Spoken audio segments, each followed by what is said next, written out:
وحده.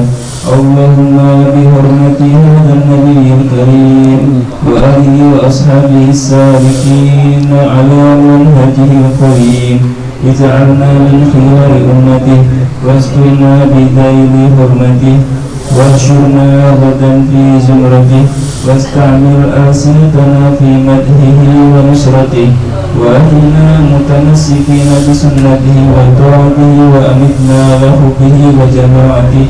اللهم ادخلنا معه الجنة فإنه أول من يدخلها وأنزلنا معه في قصورها فإنه أول من ينزلها وارحمنا يوم يشفع للخلائق فترحمها. اللهم ارزقنا زيارته في كل سنة ولا تجعلنا من الغافلين عنك ولا عنه قدر سنة. اللهم لا تجعل في مجلسنا هذا إلا غسلت بماء التوبة ذنوبه وسترت برداء المغفرة عيوبه. اللهم إنه كان معنا في السنة الماضية إخوان معنا القضاء وعن الوصول إلى مثلها ولا تحرمهم من ثواب هذه الساعة وفضلها. اللهم ارحمنا إذا سرنا من أصحاب القبور ووفقنا لعمل صالح يبقى سناه على مر الدهور. اللهم اجعلنا لآبائك ذاكرين ولنعمائك شاكرين وليوم لقائك من الذاكرين وأهلنا بطاعتك المشكورين. وإذا توفيتنا غير مفتون ولا مخذول واختم لنا بك خير أجمعين. اللهم اكفنا شر الظالمين واجعلنا من فتنة هذه الدنيا والظالمين. اللهم اجعل هذا الرسول الكريم لنا شفيعا وارزقنا به يوم القيامة مقاما رفيعا. اللهم اسقنا من حوض نبيك محمد صلى الله عليه وسلم شربة هنيئة لا نظمأ بعدها أبدا واحشرنا تحت لوائه غدا. اللهم اغفر لنا به ولآبائنا ولأمهاتنا ولمشايخنا ولمعلمنا وذوي الحقوق علينا ولمن أجر أهدى الخير في هذه الساعة ولجميع المؤمنين والمسلمين والمسلمات الأحياء منهم والأموات إنك كريم مجيب الدعوات وقاضي الحاجات وغافر الذنوب والخطيئات يا أرحم الراحمين. اللهم ارزقنا حبك وحب من أحبك وحب ما يقربنا إلى حبك واجعل حبك أحب إلينا من الماء البارد. اللهم ارزقنا حبك وحب من ينفعنا حبه عندك. اللهم فما رزقتنا مما نحب فاجعله قوتا لنا فيما تحب. اللهم وما زويت عنا مما نحب فاجعله فراغا لنا فيما نحب. يا مقلب القلوب ثبت قلوبنا على دينك. اللهم إنا نسألك من خير ما سألك منه نبيك محمد صلى الله عليه وسلم ونعوذ بك من شر ما استعاذك منه نبيك محمد صلى الله عليه وسلم فأنت المستعان وعليك البلاء ولا حول ولا قوة إلا بالله. ربنا آتنا في الدنيا حسنة وفي الآخرة حسنة وقنا عذاب النار. وصلى الله على سيدنا محمد وعلى آله وصحبه وسلم. سبحان ربك رب العزة عما يصفون وسلام على المرسلين والحمد لله رب العالمين. Agak kesini lagi nih, anak-anak nggak kedengeran. Sini, Fer, masuk Fer, sini Fer. Jangan di luar, yang lain-lain. Set.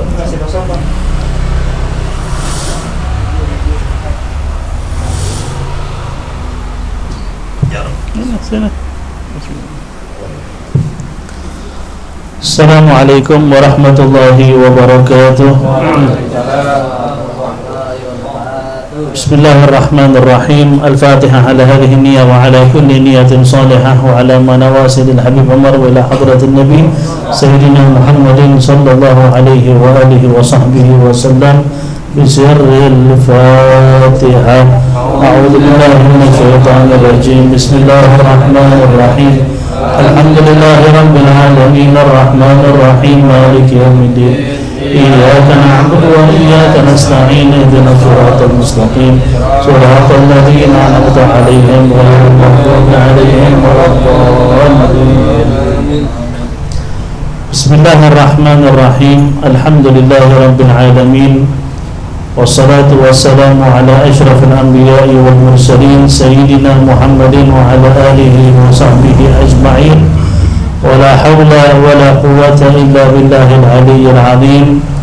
Amin at-ta'alluma wa at-ta'lim wal naf'a wal intifa' wa tadhakkura wa tadhkir wal ifada wal istifadah wal 'aths 'ala tamassuki bi kitabillah wa sunnati rasulih wa ad-da'watu ila al-huda dalalatu 'ala al-khair li-ibtigha' wajhillahi wa mardatihi wa qurbihi wa thawabihi min Allah ta'ala. Yaqul al-musannif rahimahullahu ta'ala fi kitabihi ila an qala ayyuhal walad inni ansahuka bi thamaniya asya iqbalha minni li'alla yakun 'amaluka khasma 'alaika yaumal qiyamah ta'mal minha arba'ah wa tada' minha arba'ah. Di sini Al-Imam Al-Ghazali alaihi rahmatullah memberikan arahan khusus kepada muridnya dan kepada kita semua sebagai muridnya Al-Imam Al-Ghazali. Karena sangat kita semua nyambung kepada Imam Ghazali, berarti kita juga murid daripada Al-Imam Al-Ghazali. Yang mudah-mudahan di akhirat kita diakui sebagai muridnya beliau. Mudah-mudahan amin ya rabbal alamin. Nah, di sini dikatakan oleh Imam Ghazali, inni ansahuka bi thamani asya. Wahai muridku, aku akan berikan kepada kamu 8 nasihat. 8 nasihat benar-benar didengar dengan baik, benar-benar diamalkan supaya ilmu yang kamu miliki menjadi sebab kamu selamat di dunia dan di akhirat. Jangan sampai ilmu yang kamu miliki menjadi petaka buat kamu di dunia dan di akhirat. Emang ada orang dapat ilmu malah jadi petaka buat dia di akhirat? Banyak. Kan disebut dalam hadis yang begitu panjang ketika Rasulullah sallallahu alaihi wasallam menyampaikan kepada Mu'adz bin Jabal radhiyallahu taala anhu warḍah, di mana di situ Nabi bilang di hari kiamat itu ada ulama, ada hafizul Quran, ahli Quran, ada ahli sedekah yang semuanya masuk neraka. Ulama, ahli sedekah, ahli Quran, tapi masuk neraka. Subhanallah, serem. Itulah yang Habib Ali Jufri, Habib Umar, kita punya guru, kalau baca atau hadis mereka itu gemetar. Kenapa gemetar? Takut termasuk di antara 3 golongan tadi. Subhanallah ya.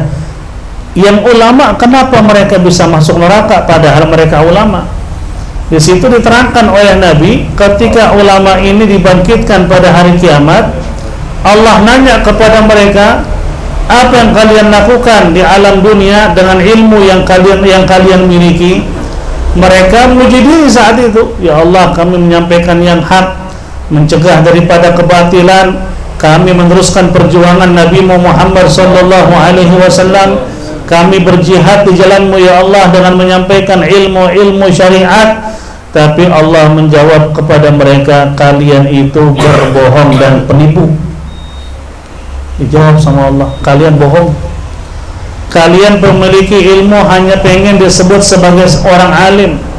Dengan ilmu yang kalian miliki, kalian jual ilmu untuk dengan dekat dengan pejabat-pejabat. Dengan ilmu yang kalian miliki supaya memperkayakan diri, supaya kalian menjadi orang yang kaya raya, supaya kalian dipuji-puji, supaya kalian dianggap ulama besar oleh masyarakat. Itu yang ada di hati kalian, maka semua yang kalian inginkan aku berikan, kata Allah. Kan udah diberiin. Dunia dikasih, dekat sama pejabat udah, kaya raya udah, yang mau jadi ulama banyak, alhamdulillah, semua yang lo minta gue kasih, kata Allah. Jadi sekarang di hari kiamat lo gak punya apa-apa. Dia langsung manggil malaikat, kata Rasul, wahai malaikatku, seret ini orang masukin neraka. Padahal di dunia dia dikenal ulama. Nah, tadi kan saya bilang ulama termasuk ulama yang dekat dengan pejabat. Emang semua ulama dekat dengan pejabat nggak langsung salah, tergantung tujuan dekatnya apa. Kalau dekat menjilat, ya itu yang tidak akan ditengok sedikit pun di hari kiamat oleh Rasulullah. Dekat dengan pejabat tujuannya memberikan nasihat, arahan biar pejabat jadi lurus, bagus tuh ulama begitu. Jadi nggak semua ulama dekat dengan pejabat dianggap ulama su', tergantung niat dan tujuannya. Cuman banyak, nggak sedikit yang dekat dengan pejabat nyari kekayaan dunia, sehingga hukum-hukum agama diselewengin sama mereka. Sebagai contoh, belum lama, kita nggak mau sebut ustadznya siapa namanya, ada pejabat negara di negara kita bikin sholat Jumat di kantornya 15 orang, 20 orang dipimpin sama ustadz, sholat Jumat dalam kantor. Habis kelar Jumatan si ustadz ditanya depan pejabat, gimana? Luar biasa, baru ada nih pejabat negara yang benar-benar agamanya bagus hingga bikin Jumatan dalam kantornya. Padahal tuh ulama tahu kalau itu salah. Gimana ceritanya sholat Jumat 20 orang yang mimpin ustadz lagi? Kenapa itu? Fulus. Ada fulus semua, mulus. Nah, yang kayak gitu yang dicela oleh Rasulullah. Ada ulama-ulama kita dengan dekat dengan pejabat, tujuan mereka mengarahkan, ngebimbing biar nggak keluar dari jalur. Ya tergantung niat. Kita nggak bisa memvonis orang. Ada ulama dekat dengan umara, oh pasti ini ulama ahli neraka, belum tentu, tergantung niat dia. Seperti sebagai contoh, kita punya guru juga, orang tua kita juga, Al-Habib Lutfi bin Yahya. Beliau dekat dengan pejabat negara. Alhamdulillah dengan dekatnya beliau pejabat itu ngerem. Tadi mereka mungkin terlalu vokal dengan ulama-ulama secara keseluruhan, mereka masih agak segan karena ada Habib Lutfi yang ngerem. Nah itu bagus, tujuannya baik. Gak semua ulama seperti itu. Cuman rata-rata di akhir zaman itu gak selamat ulama dari yang namanya mencari keduniaan. Makanya di sini dikasih tahu sama Imam Ghazali, ada 8 nasihat jika diamalkan, ilmu yang kalian miliki di dunia berkah, di akhirat akan menjadi sebab kalian selamat. Nah itu yang kita inginkan. Ilmu kita nggak terlalu banyak, dikit udah gitu jadi petaka di akhirat lah, sedih amat. Ilmu cuman maaf ya, cuman dapat cipratan dikit. Mudah-mudahan dengan ilmu yang dikit yang kita amalkan selamat di akhirat. Udah dikit kagak selamat lagi, kan sungguh apa? Sungguh sia-sia. Nah di sini dikasih tahu. Kata Imam Ghazali, ta'amal minha arba'ah wa tada' minha arba'ah. Amalkanlah 4 perkara dan tinggalkanlah 4 perkara yang lain. Jadi ada 4 amalin, ada 4 tinggalin. Di sini Imam Ghazali mulai dengan 4 amalan yang harus ditinggalkan, nggak dimulai dengan yang harus diamalkan. Kenapa? Karena kata ulama, meninggalkan suatu maksiat itu lebih berat daripada menjalankan sebuah ketaatan. Makanya ulama-ulama sepakat, pahala meninggalkan maksiat itu lebih besar daripada pahala menjalankan taat. Bukan berarti kalau ninggalin maksiat nggak taat masuk surga, nggak bisa. Taat tetap, ninggalin maksiat juga tetap. Cuman kalau dibandingkan, kata ulama, meninggalkan maksiat itu lebih besar pahalanya. Kenapa? Karena nggak semua orang bisa. Orang bisa meninggalkan maksiat berarti imannya ada. Imannya sempurna. Orang nggak mungkin imannya sempurna kalau dia nggak pernah taat. Jadi karena taatnya bagus, dia mampu meninggalkan maksiat. Nggak bisa dipisah itu. Taat jalan terus, maksiat jalan, lah nggak selamat di akhirat. Maksiat ditinggal, taat jalan, insya Allah nggak bisa. Karena nggak mungkin ada orang meninggalkan maksiat tanpa menjalankan ketaatan. Karena yang bikin kita benci maksiat kan karena iman. Iman semakin kuat, kita benci dosa. Lah iman ini bertambah karena apa? Karena ketaatan. Cuman kalau dibandingkan mana yang lebih besar pahalanya, meninggalkan maksiat. Kenapa lebih besar pahalanya? Karena ketika Anda meninggalkan maksiat, berarti Anda dapat dua-duanya tuh. taat dijalanin, maksiat ditinggalin. Kenapa? Karena orang yang mampu ninggalin maksiat udah pasti kualitas taatnya apa? Bagus. Nggak mungkin ada orang bisa meninggalkan maksiat tapi nggak pernah taat, nggak akan bisa.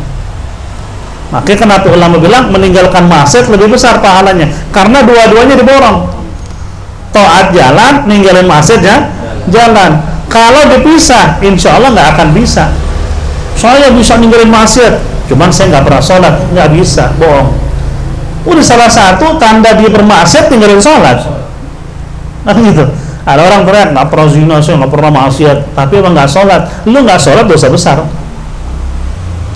Jadi di situ. Kenapa saya bilang? Saya ulang ya. Kenapa meninggalkan maksiat lebih besar daripada menjalankan taat? Karena apa? Karena sebenarnya dua-duanya udah didorong.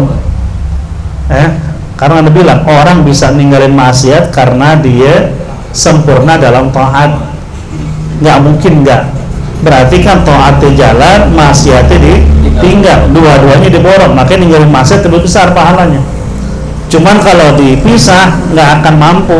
Orang ninggalin maksiat tapi nggak pernah taat, nggak bisa. Dengan dia nggak taat itu maksiat.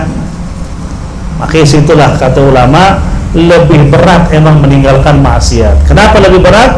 Karena dia harus menguatkan imannya dengan menjalankan taat, baru maksiat bisa ditinggalkan. Maka di sini dimulai dengan yang dilarang untuk dilakuin, karena itu lebih berat. Oleh karenanya Rasulullah Sallallahu Alaihi Wasallam bersabda dalam hadisnya, kata Nabi, tarku dzarratin min maharimillahi ta'ala khairun min ibadati tsaqalain. Kata Nabi, tarku dzarrah, meninggalkan setitik daripada perkara yang haram. Meninggalkan setitik daripada perkara yang haram yang Allah haramkan bagi kita, itu lebih baik, lebih mulia daripada dibandingkan ibadah penduduk bumi dari kalangan jin dan manusia. Seluruh jin, seluruh manusia taat kepada Allah, dibandingkan dengan ente bisa meninggalkan dosa sekecil apapun, ente lebih besar pahalanya. Tuh subhanallah ya. Maka disitulah jangan pernah nyepelein yang namanya maksiat. Sekecil apapun dosa kita tinggal, siapa tahu di situ letaknya rahmat Allah buat kita. Maka kan siapa namanya, Luqmanul Hakim, ketika beliau mengarahkan, memberikan arahan ke anaknya, kata Luqmanul Hakim, ya bunayya, wahai anakku, ketika kamu berbuat dosa, jangan pernah kamu bandingkan antara dosa kecil dan besar, tapi lihatlah kamu sedang berbuat dosa kepada siapa.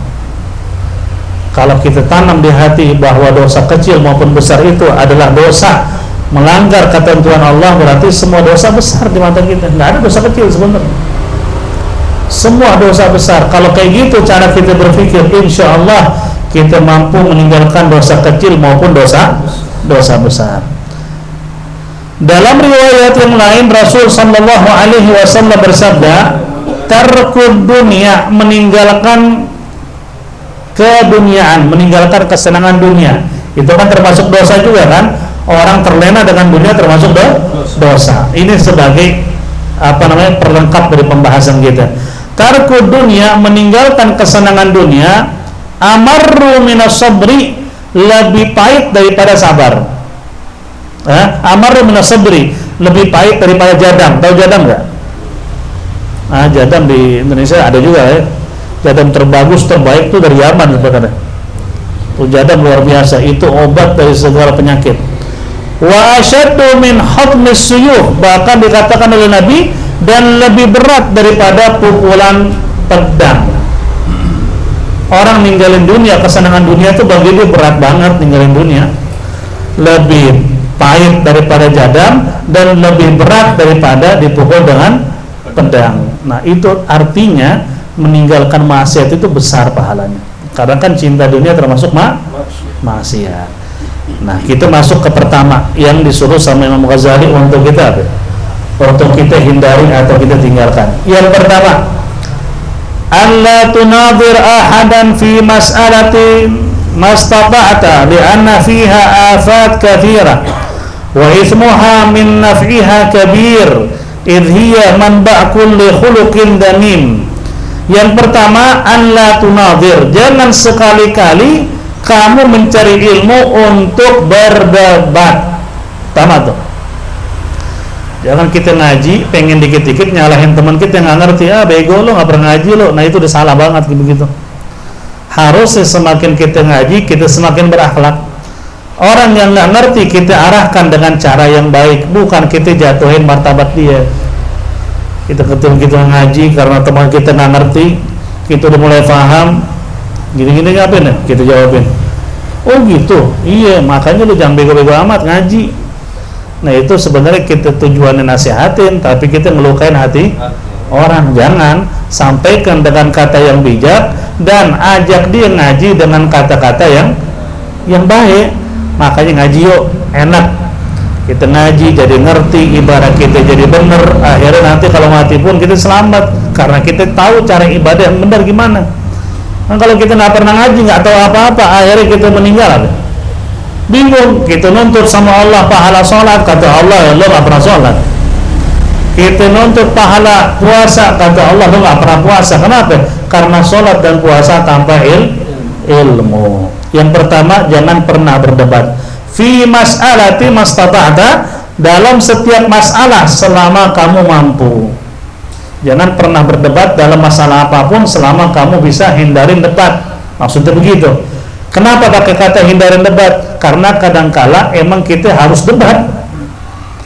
Nggak semua debat itu salah, ya. Nggak semua debat itu salah. Kalau ada orang datang ke kita ateis, ngajak kita debat dengan tujuan dia pengen tahu Islam tuh letak benernya di mana. Ayo debat sama saya. Kita bisa ngajak dia debat, lah ajak supaya dia lurus. Nah itu debat kayak gitu mahmudah, debat yang baik. Yang gak baik itu adalah debat berbeda pendapat antara sesama muslim. Kayak kita bikin debat khusus, cuman beda mazhab aja. Mazhab Ahmad begini, mazhab Syafi'i begini, kita bikin debat sampai berantem. Nah itu nggak boleh. Harusnya setiap mazhab itu saling menghormati pendapat ulamanya. Cuman kalau kita debat dengan Wahabi Salafi gimana? Tujuan kita untuk memberitahu ke mereka bahwa cara berpikir mereka itu salah. Jangan semua orang disalahin. Yang benar tuh begini, ulama bilang begini, Nabi bilang begini. Tujuan kita baik, bukan untuk menjatuhkan dia, tapi untuk apa? Memberikan kesadaran buat dia. Itu nggak apa-apa. Yang nggak boleh debat untuk nunjukin bahwa saya ini berilmu, kamu itu bodoh. Dikit-dikit kita kritik orang dengan dalil apa? Ayo, lu punya ilmu apa lo? Nah itu yang kagak boleh. Itu yang dilarang oleh Imam Ghazali. Lianna fiha afa kathira, karena debat semacam itu adalah banyak mudaratnya daripada manfaatnya. Kita punya teman nggak pernah ngaji sendiri, buka kitab, ngaji sendiri deh, nggak pakai guru. Tiba-tiba dia bilang, ayo lo debat sama gue punya ilmu walaupun nggak punya guru, gue udah ngaji sendiri. Nah di sini kita lihat bermaslahat gak kalau gue debat sama dia? Kalau ujung-ujungnya kalaupun dia kalah dengan debat sama aneh, kira-kira dia terima gak? Oh kita tahu karakternya orang nggak pernah nerima, orangnya selalu mencari pembenaran. Jangan ajak debat, karena debat semacam ini apa? Nggak ada manfaat, yang ada ribut. Iya, nah itu yang dilarang. Itu lihat situasi. Ketika ingin menyampaikan sesuatu, nih orang nerima apa kagak? Nih orang kalau dikasih arahan bisa paham atau tidak? Kalau kagak, jangan, karena setiap debat semacam itu nggak ada manfaat, justru banyak mudaratnya. Makanya kata Imam Syafi'i apa? Ma jadaltu aliman illa wa ghalabtahu wa la jadaltu jahilan illa ghalabani. Kata Imam Syafi'i, ketika aku dialog berdebat dengan orang alim, debatnya apa di sini Imam Syafi'i? Banyak ulama di zamannya itu mereka salah dalam memahami ilmu fikih. Makanya kan mazhab ini kan fokus dengan fikih, padahal mereka ulama-ulama besar. Imam Syafi'i ulama dalam usul fikih, Imam Syafi'i ulama dalam ilmu hadis, tapi orang-orang kenalnya dia ulama dalam ilmu fikih. Kenapa? Karena di zamannya banyak apa? Penyimpangan dalam urusan fikih. Banyak ulama dianggap ulama oleh masyarakat, padahal mereka menyimpang. Sehingga sampai Imam Syafi'i diajak dialog biar mereka itu lurus. Dan rata-rata mereka kalah kalau debat Imam Syafi'i. Kalahnya mereka mengaku Imam Syafi'i benar dan mereka ngikut. Nah, debat begitu boleh. Tapi kata Imam Syafi'i, wa ma jadaltu jahilan illa wa ghalabani. Cuman kalau saya dialog, saya debat dengan orang bodoh yang sok pinter, saya pasti kalah. Nah, itu debat yang nggak boleh tuh. Orang bego kagak ngerti apa-apa, ngaji sendiri pakai Google, datang ke kita, yuk kita debat, jangan diladenin. Mau kita bener pun tetap aja disalahin sama dia. Itu kata Imam Syafi'i, wa ma jadaltu jahilan illa wa ghalabani. Kalau aku dialog dengan orang jahil bodoh, yang ada saya kalah. Bukan kalah argumen, tapi kalah apa? Tetap aja disalahin, namanya orang bego. Orang bego kan nyari bener, walaupun disolok, nggak bisa begini. Padahal dia salah sebenarnya. Cuman nggak mau nunjukin kalau dia nggak ngerti, tetap aja kekeh. Nah, itulah susah diajak ngomong. Nah, debat semacam itu jangan hindarin, nggak ada manfaatnya. Nah, kemudian irhiya manba' kulli khuluqin damim. Justru debat yang semacam itu bukan bermanfaat, justru bermudarat dan akan menimbulkan akhlak-akhlak yang buruk. Kalau kita debat dengan orang bodoh begitu, dapat titik temu kagak, yang ada timbul sifat-sifat buruk di diri kita. Apa diantaranya? Timbul riya. Orang-orang dengar kita debat sama orang bodoh, bener nih, emang Agus pinter emang, udah temen gue goblok, so ngerti lagi. Kita dipuji, ria gak tuh? Nggak bisa selamat kita yang ada. Malah kita menganggap diri kita begitu, orang udah muji gue nih. Ini temen gue udah tolol tapi sok-sok ngerti, diajak ngomong daripada kagak mau iyain. Nah, akhirnya kan kita timbul penyakit hati. Dapat maslahat kagak, malah dapat mudarat. Wal hasad, dan akan menimbulkan kedengkian. Ya, hasad itu kedengkian. Akhirnya gara-gara kita debat sama dia nggak terima, kita jadi kesel sama dia. Susah ngomong orang bego ya. Udah dikasih tahu lu udah salah, kagak mau disalahin juga. Enggak, lu salah ngambil dalilnya. Salah lu ngambil dalil, gitu disalahin juga sama dia. Akhirnya yang terjadi, debat selesai, ada titik temu kagak, malah timbul apa? Kedengkian. Itu berbahaya tuh. Al-hasad itu sangat-sangat diingatkan oleh Nabi karena bisa membakar pahala kita sebagaimana api yang membakar kayu bakar. Hangus kita punya amal gara-gara apa? Kedengkian. Kemudian akan timbul sifat al-kibir, sifat sombong. Riya sama sombong bedanya gimana sih? Kalau riya itu kita melakukan suatu kebaikan, pengen orang lihat, muji kita. Kita melakukan kebaikan, orang muji kita, itu nama riya, mura'in, pengen amalnya, perbuatan dilihat oleh orang lain. Kalau takabur, dia itu menunjukkan sebuah perilaku dalam hati menghina orang lain. Jadi ketika kita debat karena kita ngerasa berilmu, dalam hati memang orang bego loh. Nah, itu takabur namanya. Kita jadi sombong. Kita jatuhin martabat orang. Nah, itu namanya takabur. Kalau riya, kita nunjukin kebisaan, keahlian, kebaikan, tapi harapan hati kita orang lain mau muji. Itu bedanya di situ. Ada riya, ada takabur, ada ujub. Nah, ini berbeda semua nih. Nah, harus kita pahami di otaknya. Apa itu takabur tadi? Memiliki suatu kelebihan, tapi kita menghina orang lain. Contoh, kita punya motor bagus. Nggak salah punya motor bagus.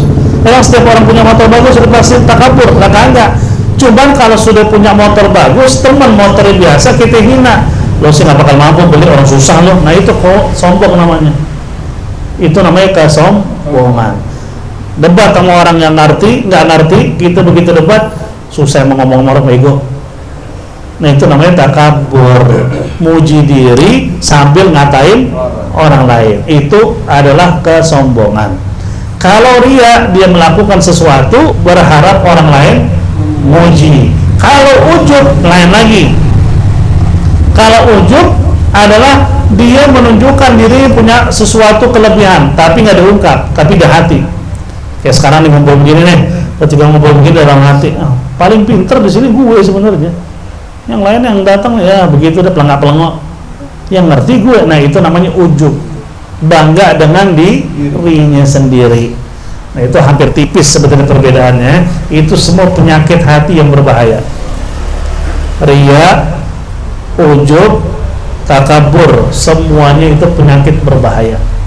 Bahkan kata Nabi dalam hadisnya, la yadkhulul jannata man fi qalbihi nughtatun min kibrin, tidak akan masuk surga orang yang dalam hatinya terdapat setitik saja dari sifat sombong. Setitik aja udah bahaya, gimana banyak? Karena yang berhak sombong hanya Allah Subhanahu wa ta'ala. Kemudian akan muncul penyakit yang lain kata Imam Ghazali, yaitu al-hiqdu. Apa hiqd itu? Dengki, hasad, benci. Hiqd ya hampir mirip. Hiqd dengan hasad itu hampir apa? Hampir mirip, Wal adawah, dan permusuhan yang ada bukan baik, yang ada kita saling bermusuhan. Maka di situ ketika debat, lihat itu debat sama siapa, apakah itu debat akan menghasilkan suatu kebaikan, apakah setelah debat kita semakin baik agama kita, akidah kita, kalau enggak tinggalin. Ada orang ngajak kita debat nih, kita di situ mikir sebelum kita iyain. Ini orang kalau ngajak ngomong ada titik temu gak? Kalau ada titik temu kira-kira nih orang bakal sadar gak? Kalau sadar kira-kira anak sama dia tetap baik-baik aja gak? Itu dipikirin dulu tuh. Kalau nggak nemu semua jawaban itu, tinggalin perdebatan. Kenapa? Karena debat yang semacam itu akan menimbulkan banyak masalah. Bukan dapat kebaikan, justru dapat keburukan. Wal mubahah wa ghairiha, dan akan timbul penyakit mubahah. Mubahah artinya apa? Kita ini kepengen diunggulin ketika debat. Mentang-mentang kita pernah di Libya, di Tunisia, di Mesir, di Saudi, belajar mana-mana nih, debat sama orang lain yang nggak pernah keluar negeri, kita pengen nunjukin ilmu kita.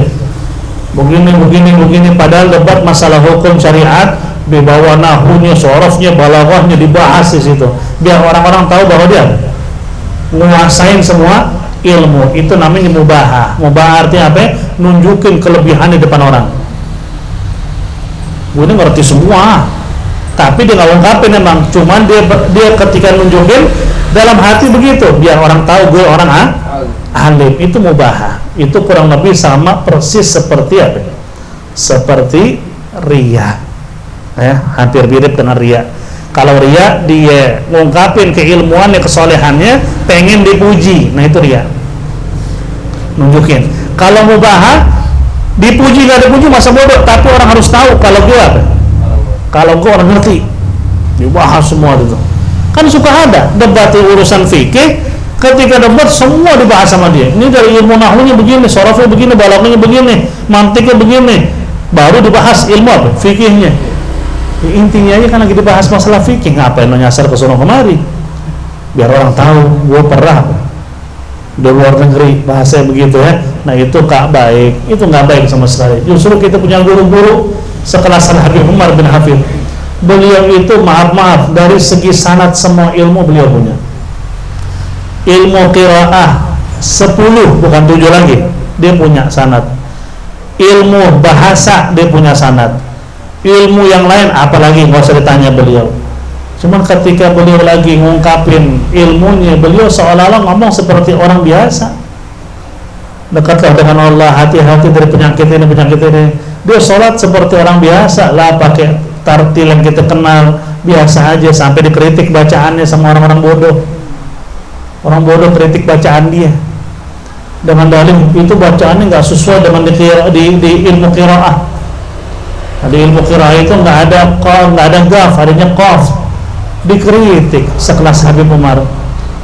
Beliau nggak jawab. Waktu itu emang, sekarang kan mulai banyak mengkritik kan di Indonesia tuh, gara-gara kemarin beliau kesini. Sebelumnya udah pernah dikritik sama orang-orang luar negeri dari Saudi.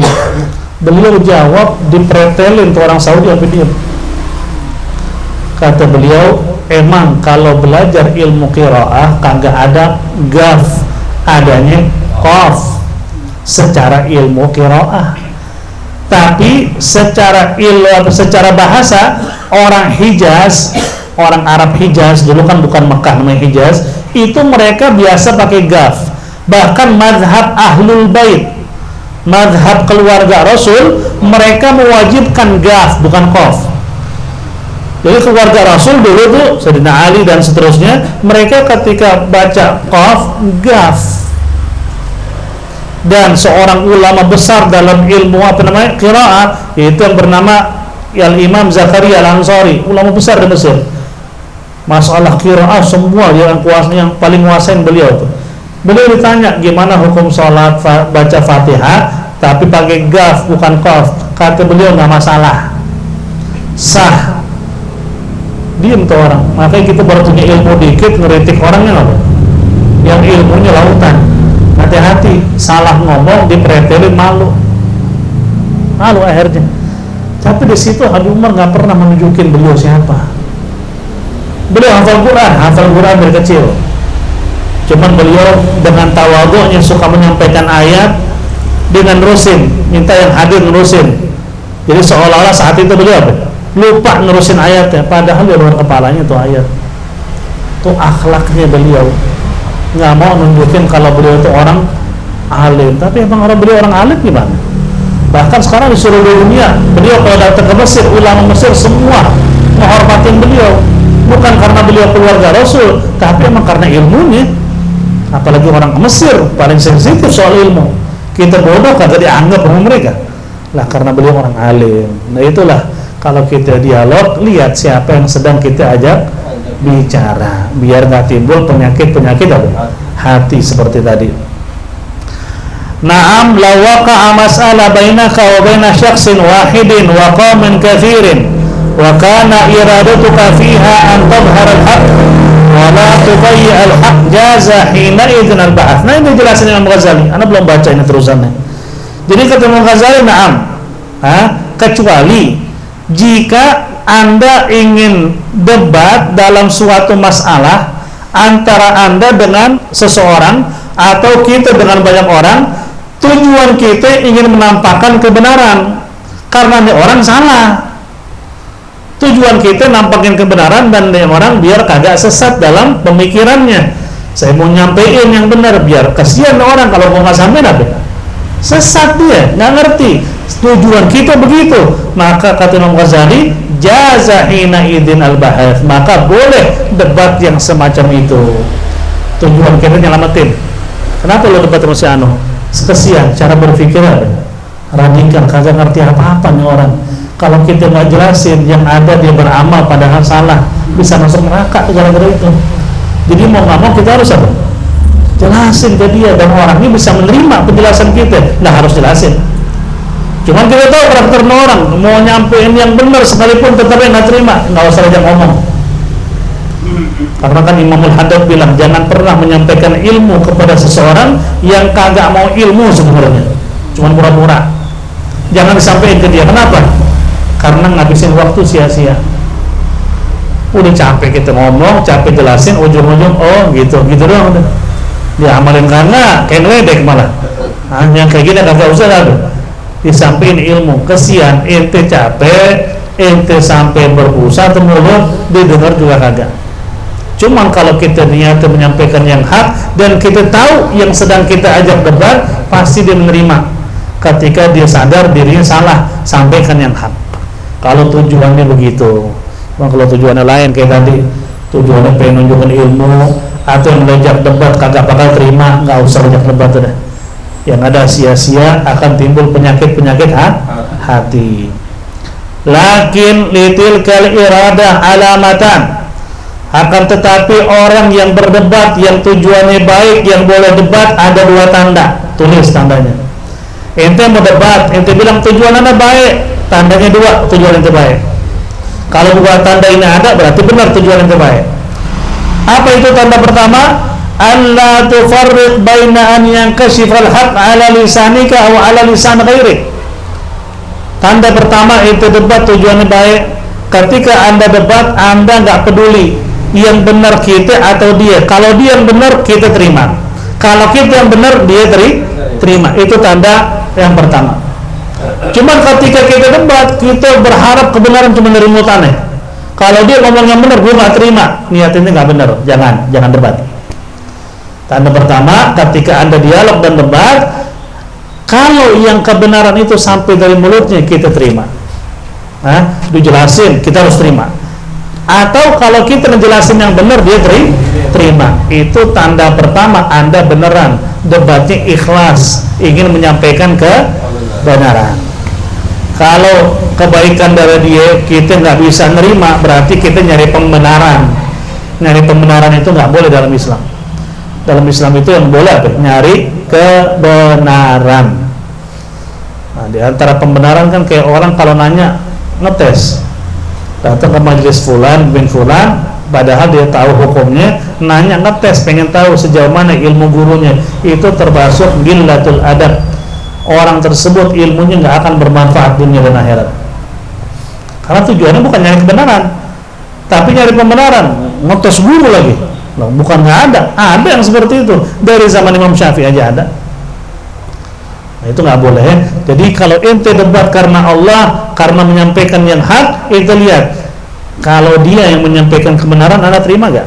Kalau hati Anda terima, berarti emang ini udah tujuan ente, tujuan ente baik. Jadi nggak peduli ente kebenaran dari mulut dia ataupun dari mulut kita. Tanda kedua, an yakun al-bahth fil khala' ahabba ilaika min an yakun fil mala'. Wasma inni azkur laka hada huna faidah. Jadi yang kedua tandanya, kamu lebih senang debat dengan dia di tempat yang tertutup, nggak banyak orang dengar,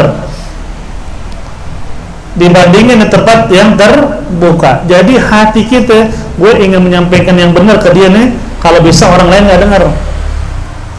Gue lebih senang di tempat tertutup daripada banyak orang yang dengar. Kasihan dia nanti, yang ada dia terasa terhina. Gue lebih baik tertutup, orang kagak tahu, berarti itu ikhlas beneran tuh. Mau ajak debat, panggil orang-orang biar tahu siapa benar siapa salah. Nah, hati-hati, takutnya niat kita bukan karena Allah. Tanda kedua, bagi ente debat di tempat tertutup lebih ente senangi daripada di tempat yang terbuka.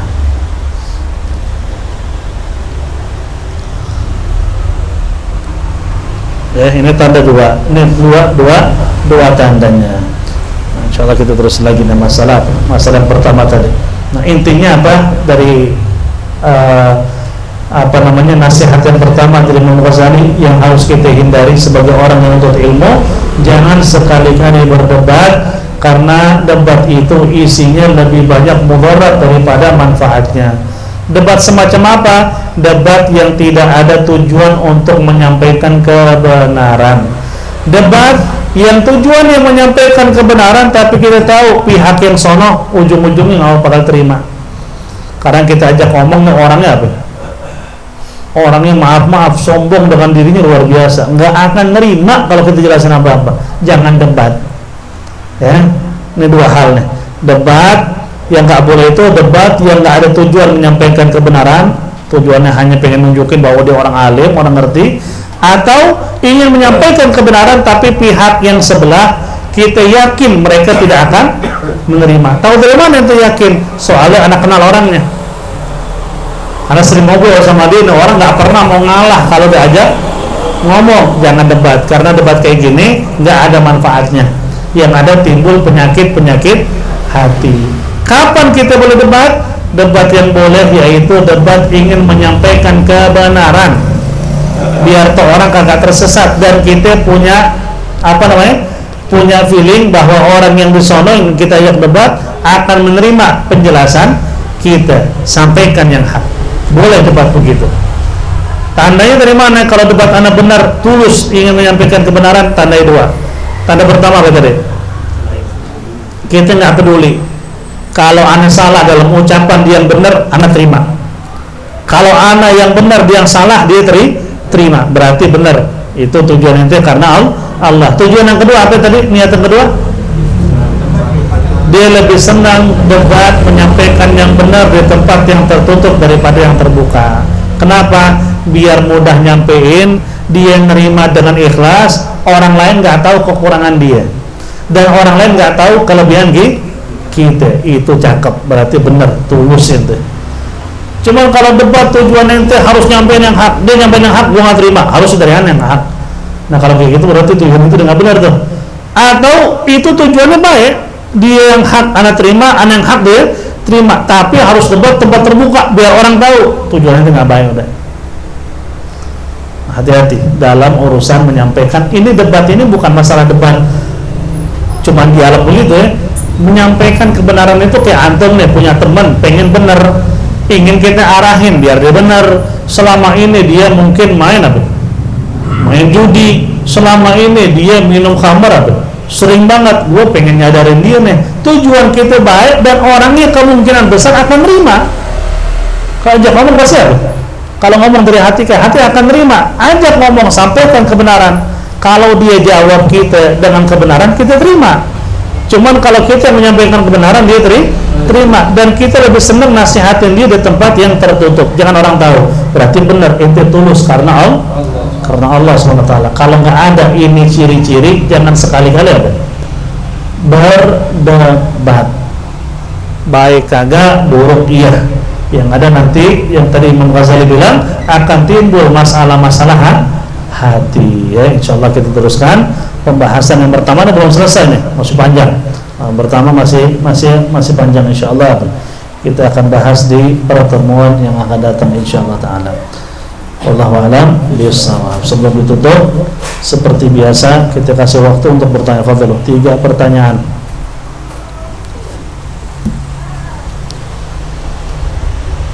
Ada yang tanya?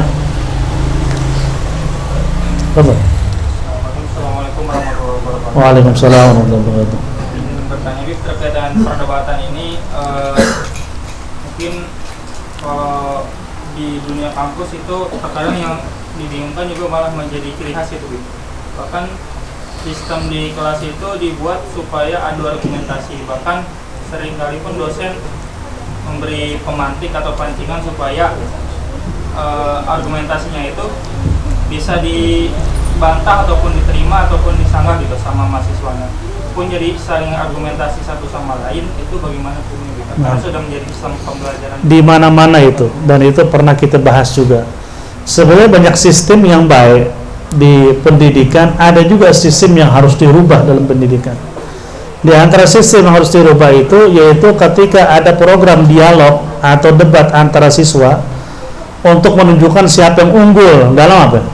Dalam perdebatan. Itu sebenarnya menurut ana dan menurut agama, bukan menurut ana yang nggak boleh menurut ana, menurut agama itu nggak baik.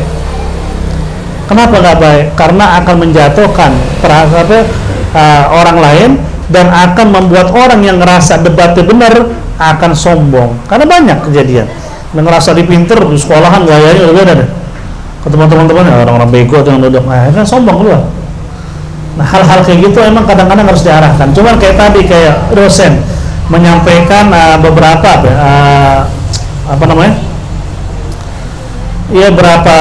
beberapa pertanyaan, tapi tujuan dia pengen berharap itu dijawab atau disalahkan bahwa apa yang disampaikan sama dosen itu minta diarahkan benar apa enggak. Tujuan dia ngasah sejauh mana nih siswa fokus atau kagak sebenarnya, itu bagus. Cuman yang nggak bagus itu ketika disuruh siswa dengan siswa berdebat, yang ada timbul penyakit hati. Dari sekolah aja udah begitu, wajar ketika di DPR begitu pada songong. Enggak? Di sekolahnya udah begitu. Yang namanya sebelum baru masuk kampus apa namanya itu? Ospek. Itu dalam Islam sebenarnya nggak dibenarkan. Kita kenalin kakak kelas dengan cara yang berakhlak. Ini kakak kelas lo harus juga hormat. Lo kurang ajar sama kakak kelas ngadu, lo kita bisa keluarin dari kampus. Cukup. Ini ospek sok ngikutin barat. Orang disuruh bawa ini, bawa itu, dihina martabatnya, dihina harga dirinya, kagak boleh dalam Islam.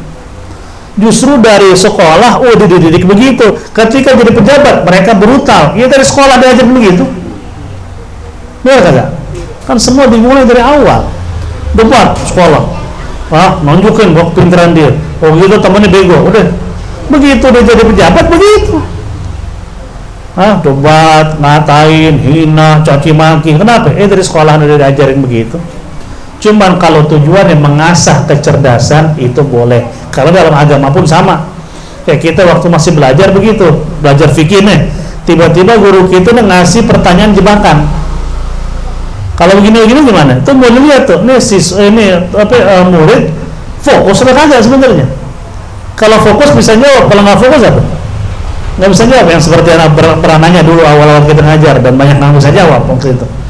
Yang Anda bilang kalau ada orang kan nyentuh, maaf nyentuh kelamin dengan telapak tangan batal wudu. Ini kalau dia nggak nyentuh, tapi megang maaf kelamin itu pakai begini nih, bagian sini kan nggak batal. Dia pegang begini sambil kencing, banyak yang bilang nggak batal. Padahal memang pegang begini nggak batal, cuman kan kencing. Gimana hukum orang kencing megang kemaluannya begini, batal nggak wudunya? Enggak. Kan lagi kencing. Nah itu kayak gitu buat ngasah boleh. Bahkan baik seorang dosen begitu. Jadi muridnya, siswanya semakin mau bagaimana cara menggali ilmu. Cuman ketika perdebatan yang nggak sehat itu kalau bisa dihindari sebenarnya. Cuman sekarang di kampus program gimana ya? Udah ikutin program mau bagaimana lagi? Cuman hati kecil kita sebenarnya kita nggak ada tujuan apa-apa. Cuman ngikutin programnya aja. Nggak ada niatku mau sombong, nggak ada niat mau ria. Cuman kalau kita nggak ikut program nggak dapat nilai, ya mau nggak mau kita ikutin, nggak apa-apa. Cuman kalau besok kita buka kampus sendiri, jangan ada untuk program, nggak usah ada. Untuk ngasah kecerdasan dari dosen boleh, jangan siswa dengan siswa saling berdebat, itu nggak sehat, itu akan menjatuhkan orang lain. Karena saya diceritain sama beberapa orang waktu di SMA, dia bilang waktu masa SMA begitu. Jadi ada satu orang nih karena dianggap cerdas, pintar banget, setiap ujian nilainya nggak pernah jelek lah, nomor 1 mulu. Akhirnya timbul kesombongan. Dia ketika mandang teman-temannya itu minta ditraktir, minta ini. Kenapa? Mereka berharap nanti ada bocoran apa? Jawaban dari dia. Udah ngerasa sombong di sekolah. Itu banyak kejadian begitu, kan nggak bagus. Dari pendidikan awal aja sudah dididik kagak baik. Wajar ketika berdasi songong. Di sekolahnya udah songong. Nah, kan semua tergantung dari awal. Man arada nihayat fa alaihi bil bidayat. Siapa yang ingin sampai ke tingkat tertinggi yang baik, dari dasar dia harus baik. Kalau dari dasar udah nggak baik, diatasi gimana bisa baik? Nah, itulah sebagai contohnya ya. Wallahu a'lam bissawab. Al-Fatihah ala hadhihi niyyah wa ala kulli niyyatin shalihah wa ila hadratin nabi sallallahu al-Fatihah. A'udzu billahi minasyaitonir rajim. Bismillahirrahmanirrahim. Alhamdulillahi rabbil alamin arrahmanir rahim maliki yaumiddin. Iyyaka na'budu wa iyyaka nasta'in. Ihdinas siratal mustaqim.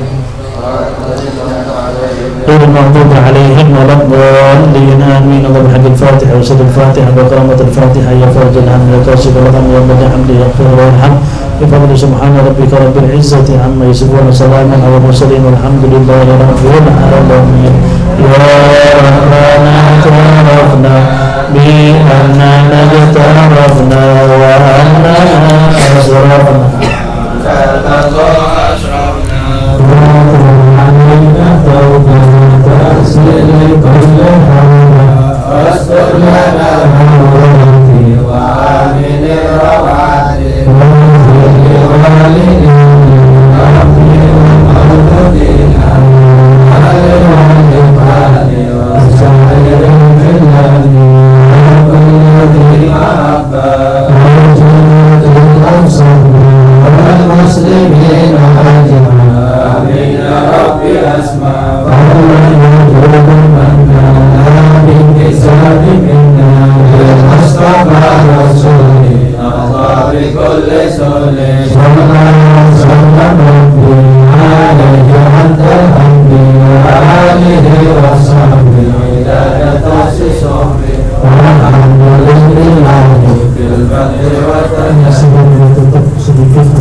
Program di pondok pesantren dimanapun pesantren, anak santri baru masuk itu dirangkul.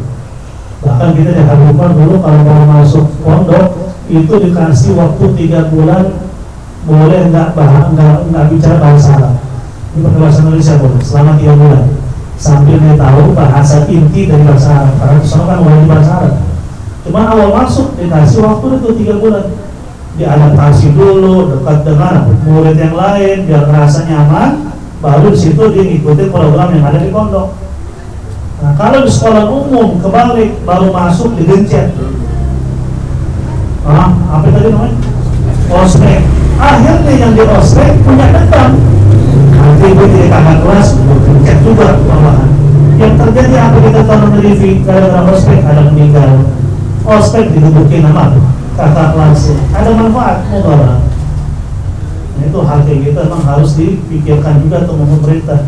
Yang baik kita bilang baik, yang nggak baik jangan diberikan program. Nah, biar anak-anak kalau masuk sekolah itu merasa nyaman. Itu yang terjadi. Wallahualam. Assalamualaikum warahmatullahi wabarakatuh.